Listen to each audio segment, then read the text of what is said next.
ಒಂದೇ ಮಾತನ್ನ ಹೇಳೋದಪ್ಪ ಅಂದ್ರೆ ಕೊಳ್ಳೆ ಹೊಡೆದಂಗೆ ಮಾಡಿಬಿಟ್ಟಿದ್ದಾರೆ. ಹಾಗಾದ್ರೆ ಇದಕ್ಕೆ ಏನು ರೀ ಪರಿಹಾರ? ಮತ್ತು ನಾವು ಇದನ್ನ ಹೇಳಬೇಕಾಗ್ತದೆ. ಈಗ ಸಾಕಷ್ಟು ನಮ್ಮ ಚಾನಲ್ ಮೂಲಕ ನಾವು ಇದನ್ನ ಹೇಳಿ ಪ್ರಯತ್ನ ಮಾಡ್ತಾ ಇರ್ತೀವಿ. ನಿಮಗೂ ಕೇಳಿ ಅನಿಸಿರ್ಬೋದು, ಏನಪ್ಪ ಮರಾಯ ಹೊಳ್ಳಾಳಿ ಇದನ್ನ ಹೇಳ್ತಾನಲ್ಲ, ಮರಳಿ ಇದನ್ನ ಹೇಳ್ತಾನ ಅಂತನೂ ಮಾತು ಅನಿಸ್ತಿರ್ಬೋದು, ಇಲ್ಲ ಅಂತಲ್ಲ. ಆದ್ರೆ ಅದ್ರ ಬಿಟ್ಟು ಮತ್ತೊಂದು ಪರಿಹಾರ ಇಲ್ಲ ಅಂತ ಈಗ ಅನಿಸ್ತದೆ. ಗಾಂಧೀಜಿಯವರ ಸಿದ್ಧಾಂತ, ಗಾಂಧೀಜಿಯವರ ಅರ್ಥವ್ಯವಸ್ಥೆ, ಗಾಂಧೀಜಿಯವರ ರಾಜನೀತಿ, ಇದನ್ನು ನಾವು ಬಿಟ್ಟಿದ್ದು ಭಾಳ ದೊಡ್ಡ ತಪ್ಪು ಮಾಡಿದ್ವಿ ನಾವು ಇತಿಹಾಸದಲ್ಲಿ ಅಂತೇಳಿ.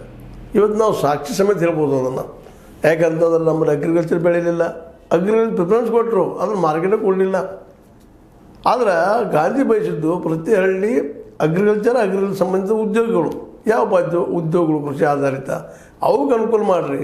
ಮುಖ್ಯವಾಗಿ ನಮ್ಮ ದೇಶಕ್ಕೆ ಬೇಕಾಗಿದೆಯಲ್ಪ ಹೊಟ್ಟೆಗಿಟ್ಟ ಮೈಗೆ ಬಟ್ಟೆ ಬೇಕಾಗಿದ್ದು, ಆ ಬಟ್ಟೆ ತಯಾರಿಕಾ ಕೇಂದ್ರಗಳು ಹಳ್ಳಿಗಳಾಗಲಿ, ಹತ್ತಿ ಅಲ್ಲೇ ಬೆಳೆದು ಅಲ್ಲೇ ಉತ್ಪಾದನೆ ಆಗಲಿ ಅನ್ನುವಂಥದ್ದು ಎಣ್ಣೆನೂ ಮೆತ್ತರಿಗೆ ಕೊಡಬೇಡ ಅಂತ ಹೇಳಿದರು. ಗಾಂಧೀಜಿಯವ್ರ ಮೇನ್ ಇಂಟೆನ್ಷನ್ನ ಇಲ್ಲೇ ಹತ್ತಿ ಅಂದರೆ ಬಟ್ಟೆ ಮತ್ತು ಎಣ್ಣೆ ಜೊತೆಗೆ ಬದುಕೋದು ಕಾಳು ಅಂದರೆ ಬೆಳೆ, ಇವಿಷ್ಟನ್ನು ಡಿಫೆಂಡ್ ಮಾಡ್ಕೊಂಡು ಇದರ ನಂತರ ಬೇಕಾದ ಕಟ್ಕೋರಿ ಅಂತ ಹೇಳಿದರು. ಅದಕ್ಕೆ ಡಿಸೆಂಟ್ರಲೈಸ್ ಮಾಡಿರಿ ಅಂತ, ಗ್ರಾಮ ಸ್ವರಾಜ್ಯ ಅಂತ ಹೇಳ್ತಾಯಿದ್ರು ಗಾಂಧೀಜಿಯವರು. ಅದನ್ನು ನಾವು ಅರ್ಥ ಮಾಡ್ಕೊಂಡಿಲ್ಲ, ಇವತ್ತು ಮಾಡೀವಿ ನಾವು ಗ್ರಾಮ ಸ್ವರಾಜ್ಯ.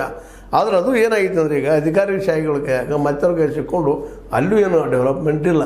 ನಮಗೆ ಇವತ್ತು ಈ ಚುನಾವಣೆಗಳು ಏನಾಗಿದ್ದಾವೆ, ಅದರ ಪ್ರಜಾಪ್ರಭುತ್ವ ಏನಾಗಿದೆಪ್ಪ ಅಂತಂದ್ರೆ ಕೇವಲ ದುಡ್ಡಿದ್ದವ್ರ ಕೈಗೊಂಬೆ ಆಗಿಬಿಡುತ್ತೆ ರಾಜಕೀಯವಾಗಿ.